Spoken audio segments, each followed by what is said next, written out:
లో కూడా మమతా లీడ్ లో కనిపిస్తున్నారంటున్నారు. సో ఓవరాల్ గా అప్డేట్ చూద్దాం. మనతో పాటు డిబేట్ లో పార్టిసిపేట్ చేస్తున్నారు జనసేన నాయకులు శ్రీనివాస్ గారు, అలాగే అనలిస్ట్ వీరశేఖర్ గారు. నమస్తే అండి వీరశేఖర్ గారు. శ్రీనివాస్ గారు నమస్తే. నమస్తే. శ్రీనివాస్ గారు ఏమంటారు? అటు టీవీకే ప్రభంజనాన్ని సృష్టిస్తోంది, మీరు తమిళనాడు ఎన్నికల్లో కూడా ప్రచారంలో పాల్గొన్నారు. సో అక్కడ ప్రజల స్పందన చూస్తే మీకు ఏమనిపించింది? నిజంగా విజయ్కి పట్టం కడతారు అని అనుకోవచ్చా ఇప్పుడు వస్తున్న ఫలితాన్ని బట్టి చూస్తుంటే? ఎందుకంటే అన్నా డిఎంకే కానీ డిఎంకే కానీ వెనక్కి నెట్టి టీవీకే ముందంజలో ఉంది అంటే అసలు మామూలు ప్రభంజనం కాదు కదా ఇది. ఇక్కడ తమిళనాడు మీకు ఇప్పుడు జరిగే పరిస్థితి చూస్తుంటే సహజంగా మామూలుగా జనరల్గా అందరూ అనుకునేది ఏంటంటే మన ఈ టీవీకే పార్టీ ఒక మన అధికారంలో ఉన్న పార్టీ యొక్క ఓటుని చీలుస్తుంది అనుకున్నారు. కానీ ఇక్కడ ఈ పరిస్థితిని చూస్తుంటే టీవీకే పార్టీ అధికార పార్టీ యొక్క వ్యతిరేక ఓటింగ్ని ప్లస్ డిఎంకేలో ఉన్న కొంత ఓటుని ఏడిఎంకే ఉన్న కొంత ఓటుని చీల్చినట్టు కనబడుతుంది. ఇది ఎవరు ఎక్స్పెక్ట్ చేయింది. పోయినసారి ఎగ్జిట్ పోల్ డిబేట్లో కూడా నేను ఒకటే చెప్పా, ఇదివరకు ఇలాగా ఓటర్లు అమాయకులు కాదు, ఇదివరకు 20 ఏళ్ల క్రితం అంటే ఎవరికి తెలియదు కాబట్టి నిజాలు చెప్పేవాళ్ళు. కానీ ఇప్పుడు ఏం జరుగుతుందంటే అక్కడ ఓటు ఒకటి వేసి వస్తున్నారు, ఇక్కడ వచ్చి బయటకు కూడా చెప్తున్నారు.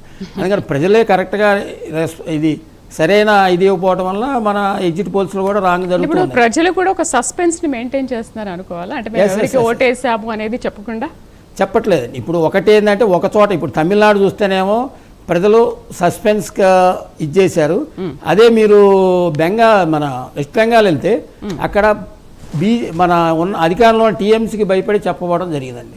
ఎందుకంటే అక్కడ మీకు తెలుసు, మీరు ఎలక్షన్ ముందు నేను ఇందాక కూడా చెప్పాను, వాళ్ళ మేనల్డు అభిషేక్ బెనర్జీ రేపు ఎలక్షన్లు అయిపోగానే మేము వస్తాం, అధికారంలోకి అధికారంలోకి వచ్చిన తర్వాత ఎవరైతే ఇది చేశారో వాళ్ళందరినీ మేము ఇది చేస్తామని చెప్పడం జరిగింది. ఆ యొక్క భయం వల్ల కావచ్చు, లేకపోతే ఆల్రెడీ 15 ఏళ్ల నుంచి వాళ్ళు అధికారంలో ఉన్నప్పుడు వాళ్ళు చేసిన కుర్చాలు కానీ అరాచకాలు కానీ వాటి వలన కావచ్చు.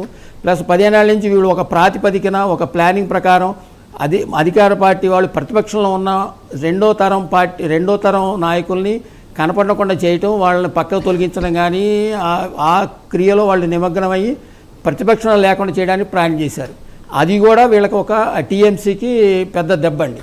ఇంకోటి చూస్తే మనం మొన్న జరిగిన ఎలక్షన్లో రెండోసారి జరిగిన 142లో 30% దాకా ముస్లిమ్స్ ఉన్నారు. వాటి మీద మమతా బెనర్జీ గారు ఎక్కువ ఆశలు పెట్టుకున్నారు. కానీ అక్కడ జరిగింది ఏమిటంటే ఈ మధ్య కాలంలో కాంగ్రెస్ వైపు ముస్లిమ్స్ తొందరగా చిన్నగా వెళ్ళటం జరుగుతుంది. ఆ విధంగా చూసుకుంటే నెక్స్ట్ రెండవ విడత జరిగిన దాంట్లో కాంగ్రెస్ వాళ్ళు ముస్లిం వాళ్ళు చేల్చడం వల్ల మమతా బెనర్జీకి కొంత ఓటింగ్ తగ్గడం, కొంతమంది బీజేపీకి వేయటం వల్ల బీజేపీ ఆధిక్యం రావడం జరిగింది.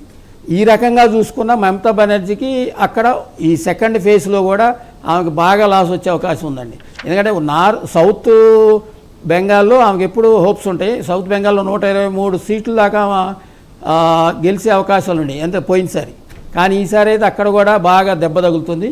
ముస్లిం ఓట్లు కాంగ్రెస్ వాళ్ళు కానీ లెఫ్ట్ వాళ్ళు చీల్చుకోవడం వల్ల ఇక్కడ మన తమిళనాడు చూసుకుంటే మనం తమిళనాడులో విజయ్ గారు అనూహ్యంగా ముందుకు రావడం నిజంగా ఇట్స్ గ్రేట్ థింగ్. ఒక రంగం ఇందాక మన రాజుగారు చెప్పినట్టు తమిళనాడు పాలిటిక్స్ అనేది సినిమా చుట్టూ కొంత సినిమాకి రాజకీయానికి కొంత అభినవ సంబంధం ఉందండి. ఆల్రెడీ అన్నా డిఎంకే వాళ్ళు కానీ ఇప్పుడు డిఎంకే ఉంది 50 ఏళ్ళ నుంచి ఉన్నారు. అన్నా డిఎంకే వాళ్ళు అన్నారు 40 ఏళ్ళ నుంచి ఉన్నారు. అన్నా డిఎంకే ఒక 5 ఏళ్ళు, డిఎంకే వాళ్ళు 5 ఏళ్ళు అటు పరిపాలిస్తూ వచ్చారు. సెకండ్ థింగ్ ఏంటంటే ఇప్పుడు మొన్న అన్నా డిఎంకే చూసుకుంటే అన్నా డిఎంకేలో సరైన లీడర్ అనేది వాదన సహజంగా వినపడతానే ఉంది. డిఎంకేలో ఆల్రెడీ మొన్న 5 ఏళ్ళు ఉన్నారు కానీ ఒక్క డెవలప్మెంట్ కూడా చేసింది లేదు. ఓన్లీ పథకాల ద్వారా వాళ్ళు ప్రజల డబ్బుని ప్రజలకు పంచడం చేయటం తప్ప వాళ్ళు ఏ రకంగా కూడా డెవలప్ చేయడానికి పూనుకోలేదు, చేయలేదు కూడా.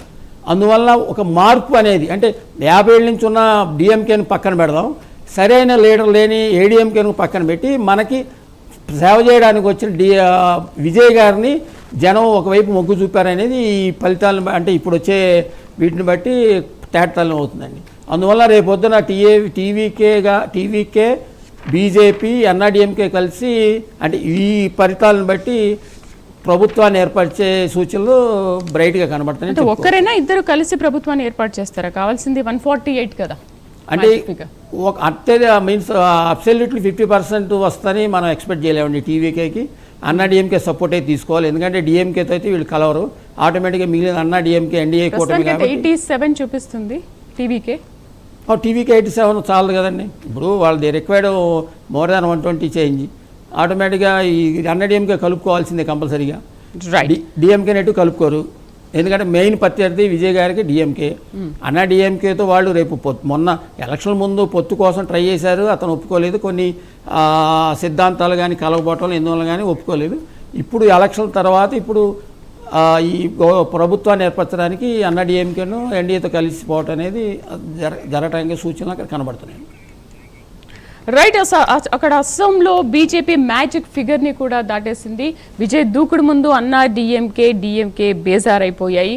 సో ప్రస్తుతానికైతే ఒకసారిగా తమిళనాడులో సీన్ అంతా కూడా మారిపోయింది. అస్సాంలో మార్కును దాటేసింది బీజేపీ. ఒకసారి వీరశేఖర్ గారి దగ్గరికి